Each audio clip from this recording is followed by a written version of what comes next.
এ মা বোনেরা, এক জালে আরেক জালের লগে বইয়া কুটনামি করিস না, সাবধান গো মা। এক জালে আরেক জালের লগে কথা কইয়া নন্দের ব্যাপারে জামাইয়ের কাছে লাগাইস না, সাবধান। এক জালে আরেক জালের লগে কথা বইলা শ্বশুর শাশুড়ির ব্যাপারে লাগাইস না, সাবধান। মাগো, দুই বইনে বইয়া বইয়া নিজের ভাইয়ের বউয়ের নামে বাজে মন্তব্য কইরো না, ভাইয়ের বউয়ের ব্যাপারে বাজে কথা কইও না, সাবধান।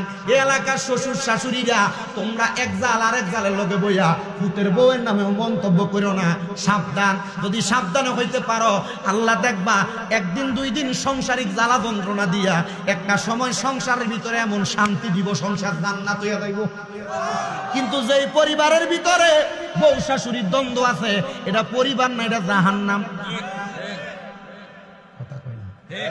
আসেনি ভাইও আমার, বহুত পুরুষ মানুষ এই পরিবারের জ্বালা যন্ত্রণায় ডিপ্রেশনে ভুগে। আবার ডিপ্রেশন এটা আপনার বিষয়। আসেন, শান্তি কেমনে পাইবেন? প্রতারণা, প্রচলনা, খারাপ দিক থেকে দূরে থাকলে আপনি শান্তি পাইবেন। কোন শান্তি, কেমন শান্তি?